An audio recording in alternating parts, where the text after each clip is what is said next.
예, 안녕하세요. 물란선생 진아입니다. 어, 아름다운 작품들이 걸려있는 갤러리 몽돌의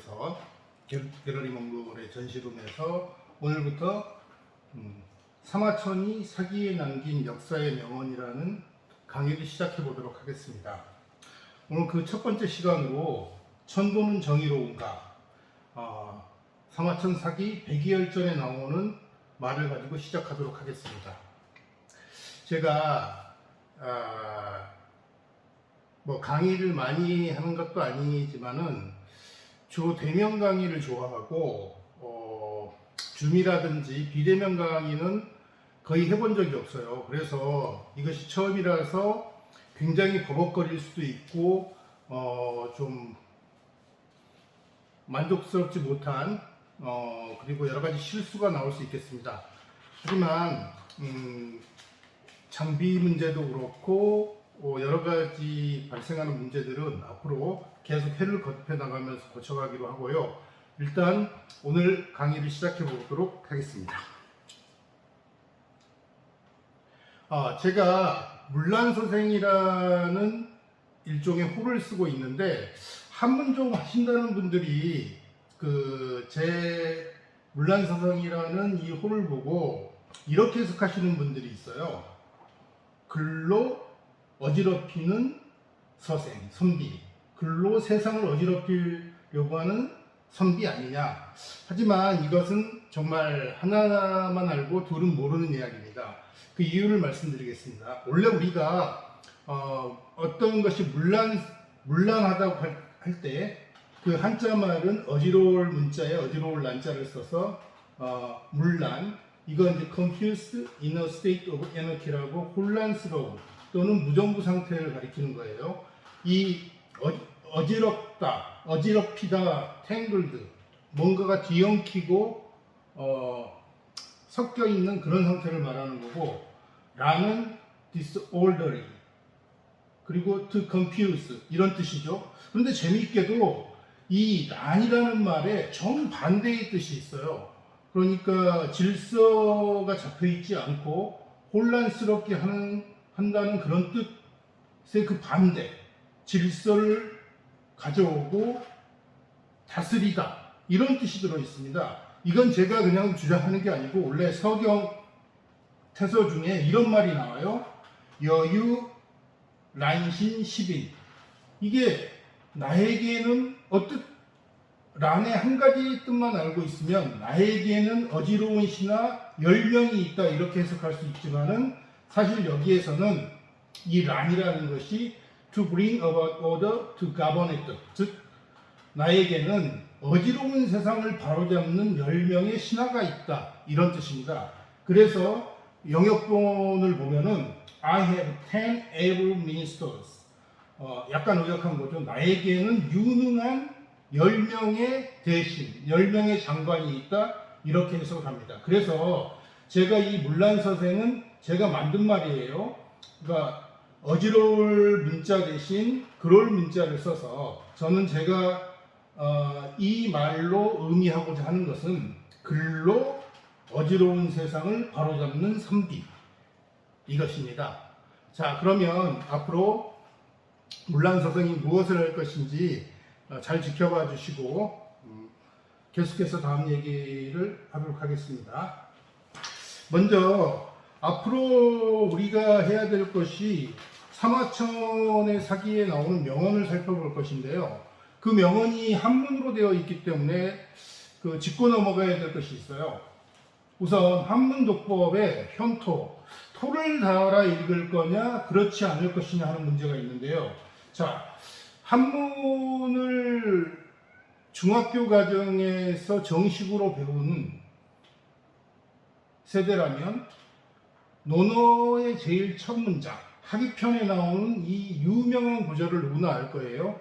자, 읽어보도록 하겠습니다. 하기시습지 불역여로 유붕자원박내 불역낙호 인부지불온 불역군자호. 뭔가 이상하지 않으세요? 뭔가 빠진 것 같고 리드미컬한 그런 측면도 없고 좀 그렇죠? 아마 대부분의 경우 처음 한문을 배우고 한문 시간에 토를 달아서 읽었을 겁니다. 이런 식으로 말이죠. 하기 시습지면 불욱 여로와 유붕이 자원 박내면 불역 낳고와 인부지이 불온이거든 불역 분자호와. 자, 이렇게 읽으니까 굉장히 믿음도 살아나고 뭔가 노래를 부른다는 느낌도 있고 귀에 익숙해집니다.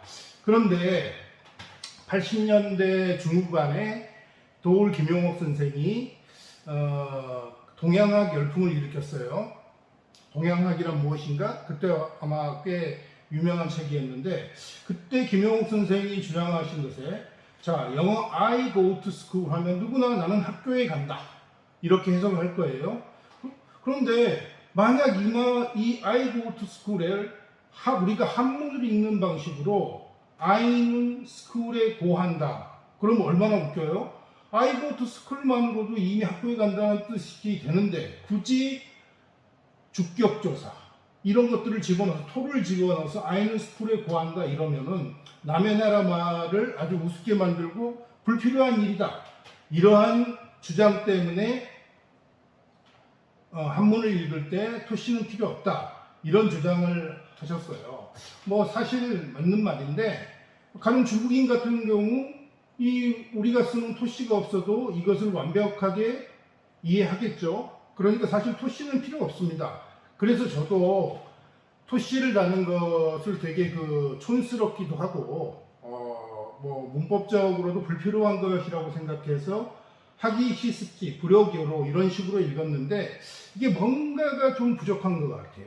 왜 그러냐면 이 중국어는 사성이 있는 말이고 그렇기 때문에 우리 말은 사성이 없기 때문에 이거를 갖다가 조사 없이 읽게 되면 리듬이 잡히질 않아요. 그래서 굉장히 뭔가 빠진 듯하고 어색한데, 예를 들어서 이거를 현대 중국어 발음으로 읽어보면 学而时习之 不亦乐乎 有朋自远方来 不亦乐乎 人不知而不愠 不亦君子乎. 약간 뭔가 좀 다른 느낌이 들지 않으세요? 그런데 사실 이 중국어로 읽는 것도 그렇게 뭐라 그럴까요? 매끄럽지 않은 것은 이 논어에 쓰는 이 한문, 중국어로는 문언이라고 해서 문언문이라고 해요.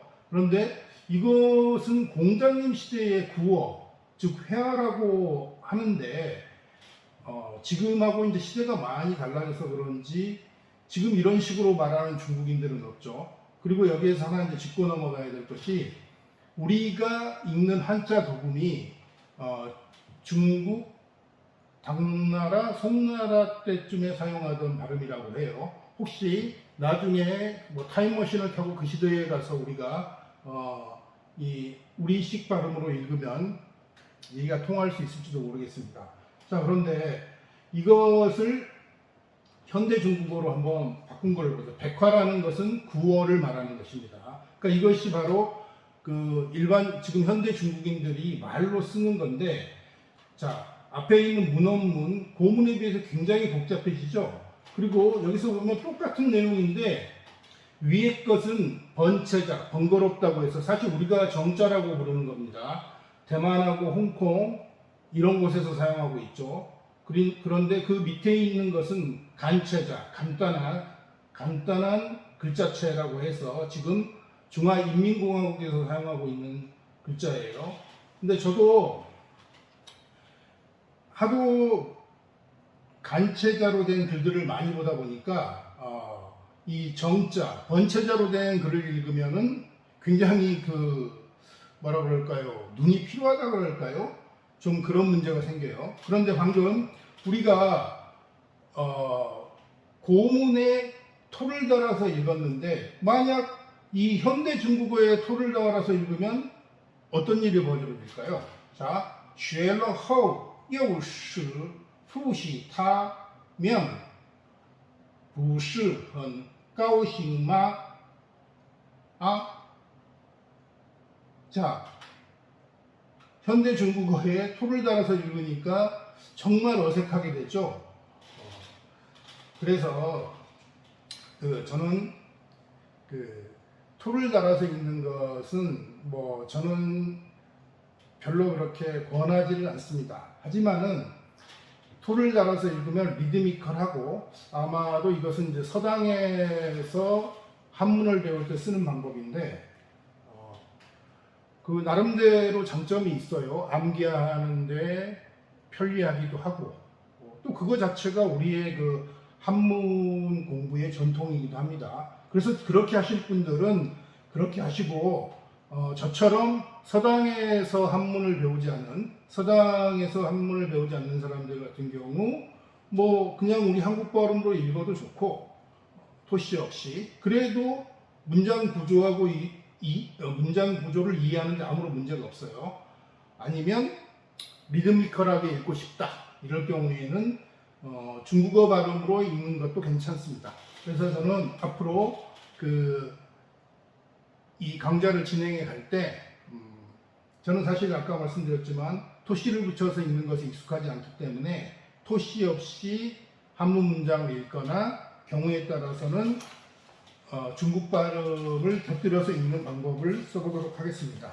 그런데 방금 이 논어의 세 구절을 번역한 이 현대 백화 번역은 여기 밑에 제가 장글자로 써놨어요. 사실 작은 글씨들은 안 보여도 상관이 없습니다. 그런데 이 번역은 우리 발음으로 하면 양공빈 선생의 번역이에요. 근데 이 양공빈 선생님 같은 경우 알고 보니까 중국의 국학대사라 그러면 중국의 어떤 전통 학문의 마스터라고 할 수 있는 논어집석을 그러니까 논어의 주예를 모은 논어집석을 쓰신 양수달 선생의 적손 직계 손자가 되시고 그 다음에 또 문사 쪽에 유명한 양백준 선생의 당질 그러니까 오촌 조카가 된다 그래요. 굉장히 전통 있는 학자 집안의 분이라서 그런지 지금 이 번역들을 보면 상당히 정확하면서도 현대어에 어색하지 않는 그런 부분이 있는 것 같아요. 한번 읽어보고 해석을 해보기로 하겠습니다. 学了后又是复习它 배워서 때로 그것을 복습하면 不是很高兴吗? 재미있지 않겠는가? 朋友从远方来不是很快乐吗? 친구가 먼 곳에서 오면 즐겁지 아니한가? 别人不了解我，我却不气恼，这不就是君子吗? 남이 나를 알아주지 않더라도 나는 내가 화를 내지 않으면 이것이 바로 군자 아닌가? 자, 이렇게 현대어로는 이런 식으로 표현을 하게 됩니다. 자, 그러면 오늘은 뭐 논어를 배우려는 게 아니라 한문 읽기를 여러분들한테 그 방법을 한번 토론하고자 뽑은 거예요. 그러면 이제 본론으로 넘어가 보도록 하겠습니다. 자, 오늘 우리가 다루려고 하는 사기 누가 지었을까요? 바로 사마천 스마첸 선생인데 앞에 사성이라는 말을 붙였어요. 수셩. 근데 이 사성이라는 말을 보면 역사의 성인? 이게 무슨 뜻이지 할 수 있겠어요. 그런데 여기서 이 성이라는 말은 나중에 다른 시간에 이상인격 유가 중국 철학의 이상인격을 다룰 때 자세히 이야기를 할 수 있겠습니다만은 지금은 이 정도만 아시면 돼요. 뭐냐면 우리가 어떤 배우나 뭘 잘하는 사람을 요즘 표현할 때 갓 예를 들어서 누가 야구를 잘하면 갓 야구라든지 뭐 이런 식으로 부르는 거 있죠. 아니면은 신의 한수, 신의 아들, 신의 멋멋이라는 표현을 많이 썼는데 중국인들은 어떤 분야에서 최고다 할 때는 바로 이 성자, 성스럽다, 홀리 성자를 씁니다. 그래서 예를 들어서 시성두보, 무성관우 이렇게 되면 그 분야의 최고를 할 때 성자를 쓴다는 것. 그래서 즉 사마천을 사성이라고 부르는 것은 역사 분야에서 최고의 성과를 낸 사학자라는 그런 뜻입니다. 이 사마천 같은 경우 앞에 보시면 마이너스 145 돼 있는 건 기원전 얘기라는 거고 마이너스 87년에 세상을 떠난 걸로 돼 있네요. 자, 그러면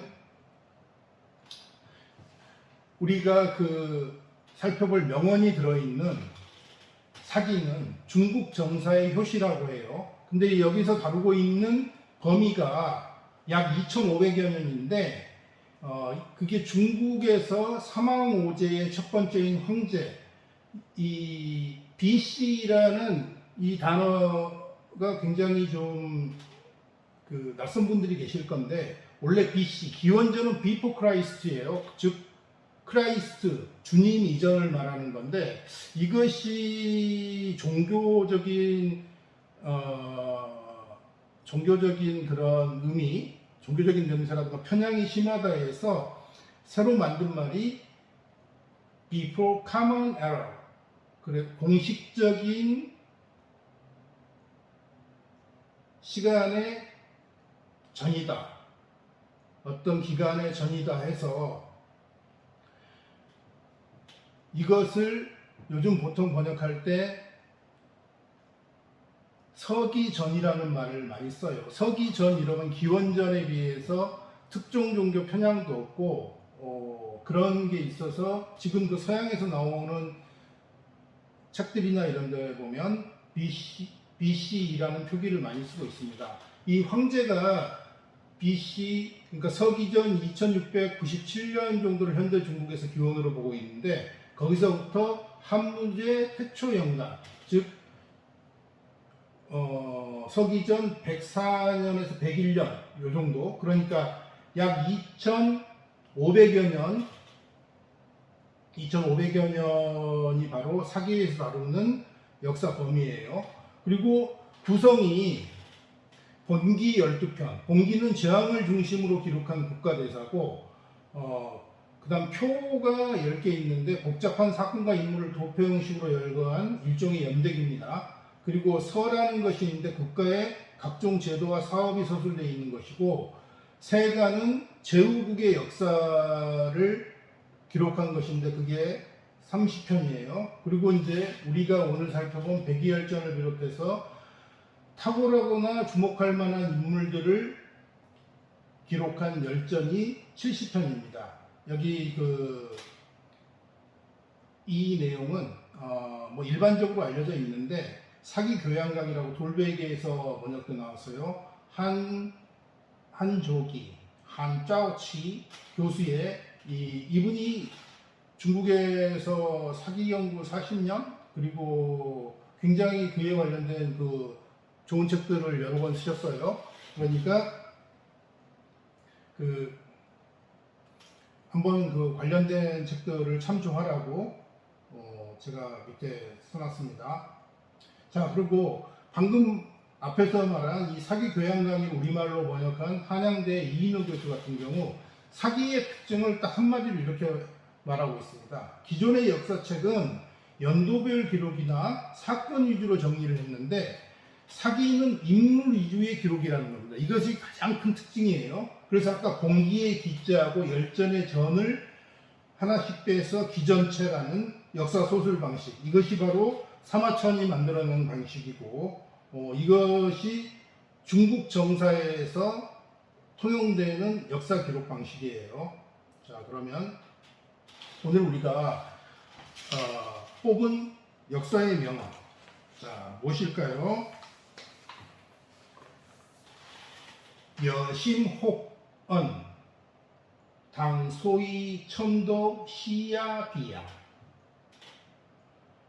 위선허연 당소웨이 텐다오 시예 페이예.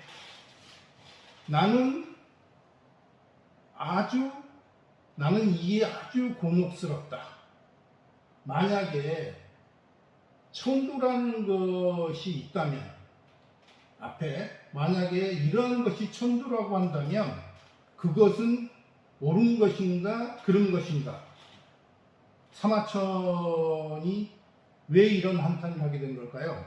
자, 이것이 오늘 우리가 살펴볼 역사의 명언입니다.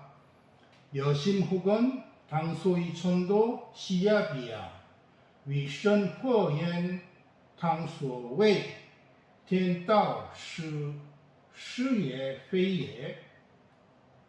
자, 여기서 먼저 천도라는 말, 이것의 개념 정리를 한번 하고 가겠습니다.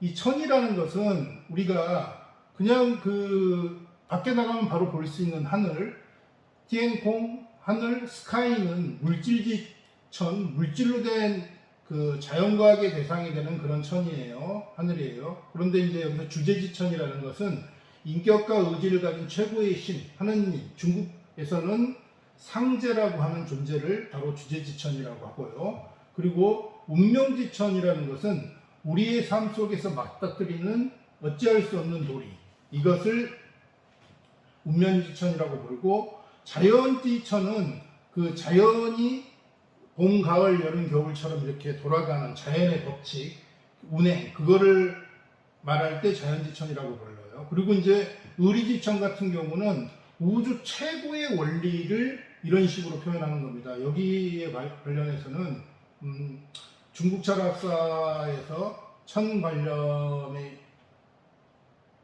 변화와 발전이라든지 이것은 또 다른 시간에 다루도록 하겠습니다. 여기서 또 방금 천도, 티엔따오에서 도는 또 무슨 뜻이냐? 첫 번째, 우리가 도라는 말이 세 가지 뜻을 갖고 있는데 많은 분들이 잘 모르시는 것 중에 하나가 바로 우주 만물의 본체나 근원으로서의 도를 잘 모르고 계시더라고요. 뭐냐면은 도생일, 일생이, 이생삼, 삼생만물, 도덕경 42장에 나오는 말인데, 도에서 하나가 생기고 하나에서 둘이 생기고 둘에서 셋이 생기고 셋에서 만물이 생긴다. 이것은 이 도라는 것이 뭐 어떤 물질인지 뭔지 어떤 실체, 즉 그것이 분화해 가지고 만물이 생긴다는 만물의 본체나 근원으로의 뜻이 있는데, 이 부분 같은 경우 좀 중국 철학이나 이쪽에 많은 좀 공부라든지 상식이 있는 분들이 아니면 이 부분을 가장 잘 모르고 계시는 것 같아요. 그래서 다오성이 이성二生三三生万物. 자, 이때의 도라는 게 만물의 본체, 그러니까 그것이 유물혼성, 뭔가 이렇게 뭐 섞여 있는 것인데 그것이 우리가 말하는 단순 물질인지 뭔지 모르겠어요. 원시 물질 같은 건지. 그런데 어쨌든 그런 것에서 하나 둘이 분화하고 그것들이 계속 분화하고 이러면서 만물이 생겼다고 할 때 바로 그것을 도라고 부르고, 그것이 만물의 본체나 근원이 된다 이겁니다. 그리고 우리가 가장 많이 쓰는 도의 뜻 중에 하나가 반자 도지도, 이렇게 돌아오는 것이 도의 움직임이다. 법칙과 규율을 얘기해요. 룰이라든지. 그래서 반처, 따오처, 똥, 이게 도덕경 41장에 나오는데, 도에는 법칙과 규율이라는 뜻이 있고, 그 다음에 일정한 인생관, 세계관, 정치적 주장 혹은 이제 사상 체계를 도라고 할 수 있는데, 이거 논어의 2인편에 보면은 공자님께서 오도 일이관지 이렇게 말씀하셨는데, 나의 도리, 나의 도, 즉 나의 세계관, 나의 정치적 주장, 나의 사상 체계는 하나로 일관되어 있다, 하나로 관통되어 있다, 꿰어 있다, 이런 말이죠. 자, 이럴 때의 도는 바로 일정한 세계관, 정치적 주장, 사상 체계, 인생관을 얘기하는데, 우따오, 이관즈. 자, 이렇게 도의 세 가지 뜻이 있다는 거 알려드렸어요. 자, 그러면 사마천이 방금 전에 그 역사의 명언, 거기에서 천도, 사마천이 말하는 천도는 무슨 내용일까요? 즉 주제지천. 아까 주제지천이 뭐라고 했습니까? 인격과 의지를 가진 최고의 신, 하느님, 상제라고 했죠. 자, 그것과 법칙, 이 두 개가 합친 것이 바로 사마천이 말한 천도라는 겁니다. 그러니까 여기 제가 이제 정리를 해놨는데, 천도는 인류와 우주 만물을 관장하는 하느님이 정한 법칙 또는 하느님의 의지가 작용하는 방식이라고 할 수 있습니다. 그런데 여기서 하느님이 정한 법칙, 그 의지는 공평무사해서 늘 착한 사람을 돕는다는 말을 하죠, 사람들이. 그런데 세상사를 살펴보면 과연 그럽니까? 자, 사마천의 이제 문제의식을 보도록 하죠. 옛날에는, 자, 사마천이 왜 이런 것이 천도라고 한다면 옳은 것인가 그런 것인가 하고 그렇게 심하게 의심을 하게 된 이유가, 자, 옛날 백의 숙제는 어떻습니까? 적인 결행, 인을 쌓고 행동을 깨끗이 했는데 결론이 뭐냐면 굶어 죽었어요. 고사리 캐먹고, 수영산에서 고사리 캐먹다가 굶어 죽었다고 하죠. 그리고 공자님의 제자가 3,000명이나 되고, 그 중에 일가의 견해를 이뤄서 현자라고 할 만한 분이 한 70명쯤 된다고 해요. 근데 그 중에서도 공자님께서 배우기를 좋아한다고, 호학한다고 칭찬한 아녀는 어땠냐면 루공, 조강불렴, 이졸조요. 자주 가난했고, 리콩, 짜오강뿌옌, 술 지게미와 쌀겨도 배불리 먹지 못하고, 여기에서 염은 빠오, 포, 배부르다는 뜻이에요. 싫어한다는 뜻보다는. 그런데 결국은 어떻게 됐냐면 일찍 죽었다는 겁니다. 자, 그런데 춘추 말기 시대, 공자님 시대에 아주 큰 도둑으로 유명했던 도척은 어떠냐면, 일살불고 허물이 없는 사람들을 날마다 죽이고, 간인지유, 여기서 간은 회라는 글자, 콰이, 회라는 글자를 잘못 쓴 걸로 봐요. 그래서 사람의 고기를 회쳐먹고, 그 다음에 폭녀, 자유, 아주 난폭하게 굴고, 취당 수천인 횡행천하, 수천 명의 사람을 모아서 천하를 횡행하고, 경의 수종, 그러면서도 마침내 천수를 누리다 죽었다는 겁니다. 자, 천도가 있고 그것이 정의로운 것이면 이런 일이 벌어질 수 있을까요? 뭔가 이상하지 않습니까?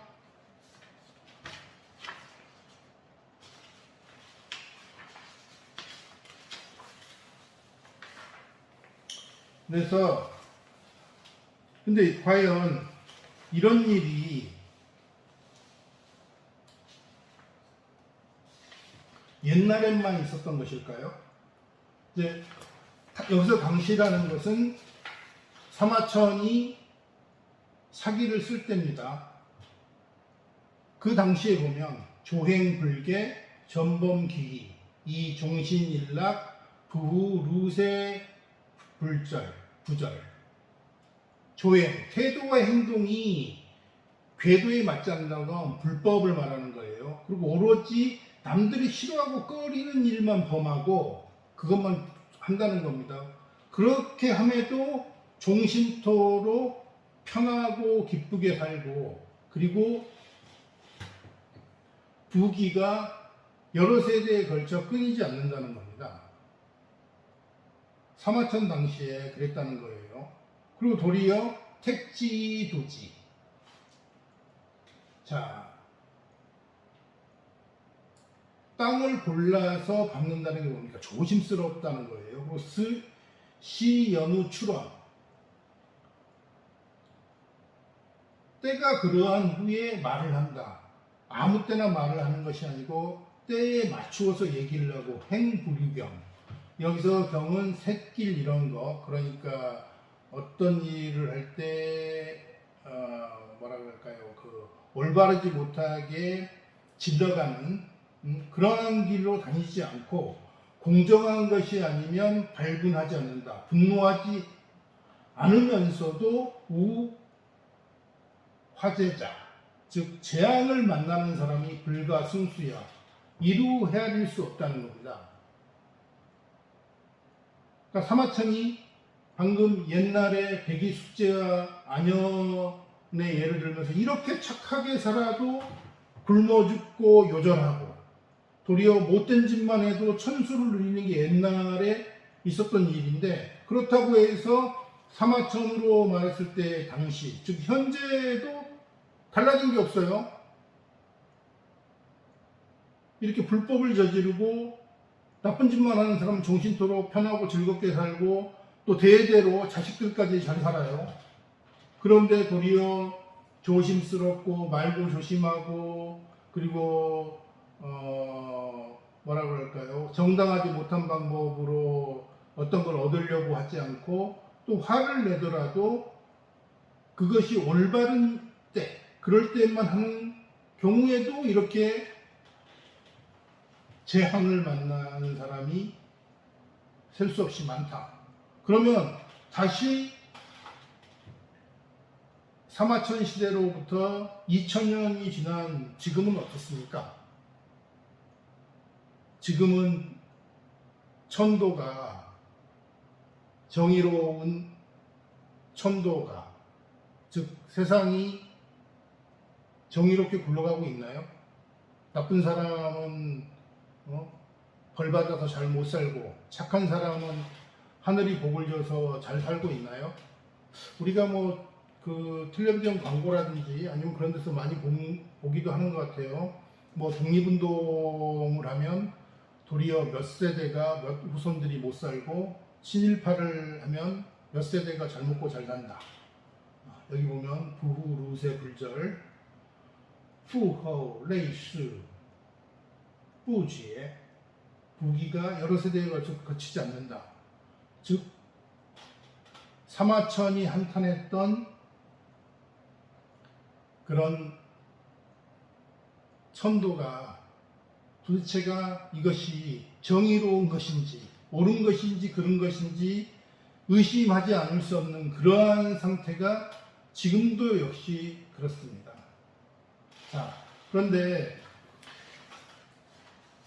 사마천은 젊은 날에 동중서라는 사람에게서 춘추공양학을 배웠다고 해요. 근데 이 동중서는 보면 서기전 179년에서 태어나서 서기전 104년에 죽었는데, 이 양반이 한무제 시절에 즉 유학 독전유수를 주장했다는 것은 유학이 이제 관학이 되고 그 전까지의 제자백가에서 오로지 유학의 학설만이 정통으로 인정을 받았다는 거예요. 근데 이 동중서가 주장한 게 바로 천인가문설이었습니다. 그러니까 사람의 행동은 대소선악을 가릴 것 없이 하늘과 가문에서 제각기 상거리에 수반하는 것이 그림자가 현체를 따르는 것 같다. 즉 그러니까 착한 일을 하면 복을 받고 나쁜 일을 하면 어떤 천벌을 받아야 되는데, 근데 지금까지 살펴본 것들을 보면은 그렇습니까?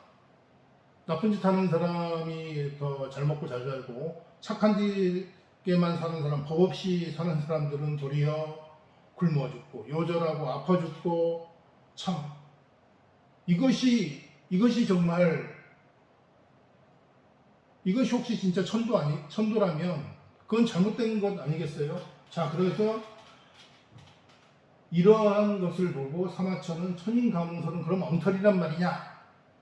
이래서 오늘의 그 역사의 명언을 남겼다고 할 수도 있는데, 자, 그것은 이론적인 차원의 것이죠. 자, 공부하는 학생으로서 역사철학, 춘추공양학을 통해서 천인가문설을 배웠는데, 내가 배운 것과 그 역사에서 본, 또 세태에서 본 것과 너무나 달라서 나는 천도가 정말 있는 점인지, 있다고 해도 그것이 옳은지 그른지 의심하지 않을 수 없다.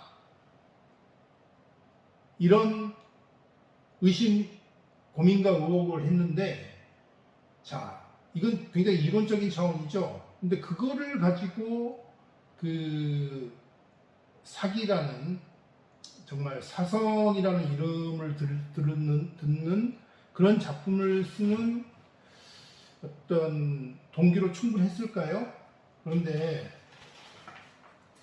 사마천에게는 아주 실존적인 차원의 문제가 있었습니다. 다름 아닌 이 브루네 변호사 사마천이라는 것은, 우리가 사마천이 궁형을 당했다는 얘기는 모두 잘 알고 계실 거예요. 궁형이 뭡니까? 남자의 성기를 잘라서 뭐 우리가 그 텔레비전이나 이런 데 자주 보는 환관을 만드는 거죠. 그런데 사마천이 그런 형벌을 받은 이유가 있어요. 원래 한나라 고조는 그 서기전 200년에 그 흉노 정벌하러 나섰다가 도리어 포위돼서 죽을 뻔한 적이 있어요. 그래가지고 그 뒤로는 화친 정책을 쓰고, 이게 이제 문제 경제를 거쳐서 계속 그렇게 해왔는데, 한무제는 그것을 굴욕으로 여겼어요. 그래가지고 그 정벌 전쟁들을 시작하고, 그것들이 꽤 그 효과를 보기도 했습니다. 이제 그런 와중에 그 이릉이라는 장군이 돌격대로 나갔다가 8만 대군에게 그 포위되는 바람에 결국 사로잡혀요. 이렇게 되자 조정에서는 이제 이릉을 나서서 모두 비방하고 욕들을 합니다. 그런데 이때 사마천이 나서서 이릉을 변호해줘요. 부하들과 동고동락했기 때문에 부하들이 끝까지 싸울 수 있었고, 그래서 병장이라 할 수 있고, 비록 패했지만은 그 뜻을 잘 살펴보면 적절한 기회가 오면 한나라에 보답하고자 하는 거다. 그러니까 이릉을, 또 이릉의 가족들을 죄인 취급해서는 안 된다. 이제 이런 말을 했는데 말이야 100번 옳은 소리예요. 그런데 그때 이 이릉과 같이 전장에 나섰던 이광리 장군이 바로 총사령관인데, 이 이광리 장군은 당시 한무제가 가장 예뻐하는 이부인의 오빠예요. 그리고 그 전에도 전공도 많은 장군이었기 때문에 사마천이 이릉을 두둔하면은, 그럼 이광리는 아무것도 안 하고 뭐 했냐? 결국 이광리 장군을 디스하는 그런 일이 벌어지게 됩니다. 그래서 가뜩이나 전쟁에 져갖고 열받아 죽겠는데, 그 자기가 제일 총애하는 이부인의 오빠인데 사마천이 이렇게 나서서 입바른 소리를 하니까 한무제가 열받았어요. 그래가지고 하옥시켜버립니다, 바로. 그런데 1년 뒤쯤 이릉이 흉노를 이끌고 한나라로 쳐들어온다는 소문이 퍼졌어요. 그런 첩보가 나왔는데, 이게 이제 나중에 오보로 밝혀지는데, 그 첩보를 접하자 한무제는 노발대발해가지고 볼모로 잡고 있던 이릉 장군의 가족들을 모두 몰살시켜버립니다. 비극이죠. 그런데 그때 사마천도 사형을 내립니다. 자, 이제 사형이 언도되면 그 당시에 그것을 막을 수 있는 방법이 두 가지 있었다고 해요. 하나는 50만 전을 내고, 그러니까 50만 전을 속죄금으로 내고 풀려나는 겁니다. 또 하나는 궁형을 받아서 사형을 대신하는 건데, 이 궁형이라는 게 그 당시에 그 항생제가 없었기 때문에 사실 그 일종의 외과 수술이죠. 성기를 제거하는 그것을 하고 나면 감염으로 죽는 경우가 거의 한 70% 상당했다고 해요. 그러니까 운 좋으면 살아남는 거고 운 나쁘면 죽는 겁니다. 그런데 상어천 같은 경우 참 그때 뭐 집안이 아버님도 이미 돌아가시고 사관으로 살면서 뭐 얼마나 큰 돈이 있었겠어요. 물론 참 지금까지 역사에서 사기가 팔린 것을 인세, 저작권료로 계산해 보면 어마어마한 아마 일 개인으로서는 역사상 최고의 인세를 받을 수 있지 않을까 하는데 뭐 그 당시에는 그 인세를 받을 시스템이 아니었으니까 사마천은 궁영을 받기로 결심을 합니다. 그런데 사실 이 궁영이라는 게 너무 수치스러운 것이기 때문에 다른 일로 궁영을 언도받아도 자결을 택하는 경우가 많았다고 해요. 그런데 사마천은 왜 궁영을 감수하게 되었을까요? 그것은 사마천이 자기가 할 일이 남아있다고 생각했기 때문입니다.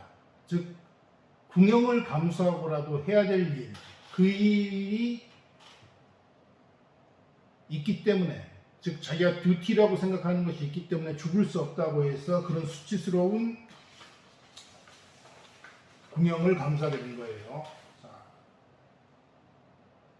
그러면 여기에서 사마천의 궁영 시점, 궁영과 그 백의열전의 집필 시점을 한번 살펴보도록 하겠습니다.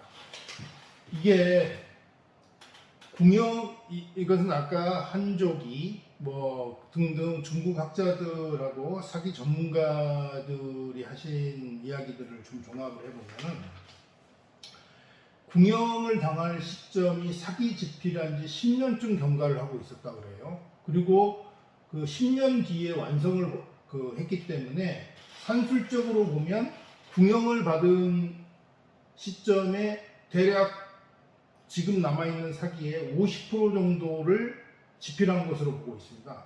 근데 아까 제가 그 구성에서 말씀드렸듯이 사기가 총 130편인데 그 중에 백의열전은 61권, 자 61번째에 들어가요. 그러니까 그 50%가 조금 못 되죠. 그런데 어쨌든 이 비슷한 시기라는 겁니다.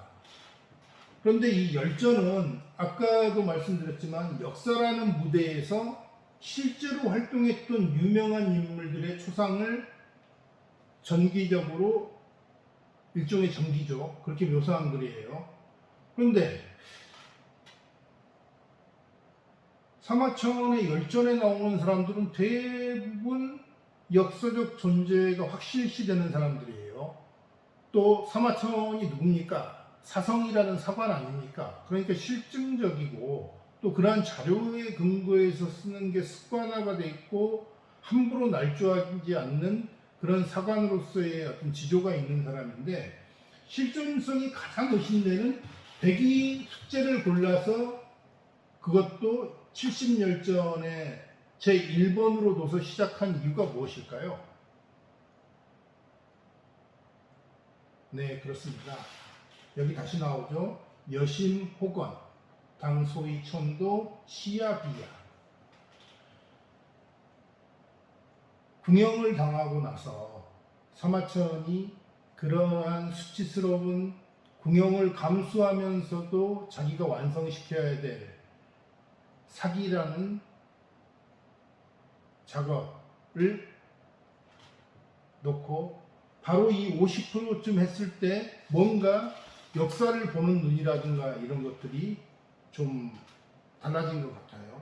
그래서 열전을 지을 무렵 여기에서는 사마천이 이 천도라는 것, 그리고 우리 인류 어떤 인간 사회라든지 세상을 지배하는 어떤 법칙, 그런 게 정말 그런 것이 있는지 없는지, 그리고 그것이 있으면 옳은지 그런 것인지, 그것들을 정말 고민하게 됐고, 그래서 여기 지금 백의열전에서는 어떤 결론을 내리지 않아요. 그러니까 예를 들어서 이 천도라는 것은 옳다, 청도라는 것은 그런 거다 이런 결론을 내리지 않고 이 문제의식만 제기를 하는데, 이러한 입장들이, 즉 백이 숙제가 그렇게 고결한 삶을 살았어도 결국은 굶어 죽어버린가, 얼마나 억울하고 말도 안 되는 일입니까? 착하게 산 대가가 그냥 굶어 죽은 거예요. 그럼 누가 착하게 살고 싶겠어요? 그래서 사마천은 실존성이 부족하고, 백이 숙제는 뭐 다른 얘기보다는 뭐 공자님이 논어에서 언급을 하셨고 뭐 전설 정도로 내려오는 거지 확실한 어떤 사료가 좀 거의 없어요. 그럼에도 불구하고 사마천이 백이열전을 열전의 제1편 제일 서두에 둔 것은 바로 이 의혹을 제기하기 위한 거라는 것. 그래서 우리가 앞으로 살펴볼 사마천 역사의 명언들 중에 상당히 많은 것들이 바로 이 열전에서 나옵니다. 자, 그러면 오늘 우리가 첫 번째 시간으로 그 사마천이 사기에 남긴 역사의 명언, 백이열전에 나온 이 한 구절, 여심호권 당 소위청도 시야비야 위宣霍焉当所谓天道是也非也 나는 이에 아주 곤혹스럽다. 이러한 것이 천도라고 한다면, 만약에 이러한 것이 천도라고 한다면 옳은 것인가 그런 것인가, 이 문제의식, 이 역사에 남긴 명언, 그리고 이것이 아직까지도 사마천이 이 말을 한 지 2000년이 지났음에도 불구하고 아직도 우리 인간 세상에서는 이러한 의심이 아직도 해결이 안 됐어요. 왜 나쁜 사람들이 잘 먹고 잘 사는 걸까요? 왜 착한 사람들이 요절하고 굶어 죽고 그런 경우가 있는 걸까요? 적지 않은 걸까요? 자, 그러면 다음 시간에 또 다른 명언을 가지고 만나도록 하겠습니다. 오늘 처음으로 비대면 강의 유튜브로 하기 위해서 물란선생TV에서 시도를 해봤어요. 그래서 지금 제가 그 준비한 것들에 비해서 어떤 얘기들은 제대로 못하고 넘어가고 지금 그런 게 상당히 많은 것 같은데, 회를 거듭하면서 문제가 되는 부분들을 고치고 또 장비나 이런 것들을 보강해가지고 여러분들에게 더욱 재미있는 사마천의 역사명언 강의를 해보도록 하겠습니다. 오늘 제 이야기 들어주셔서 정말 고맙습니다. 다음 시간에 봬요.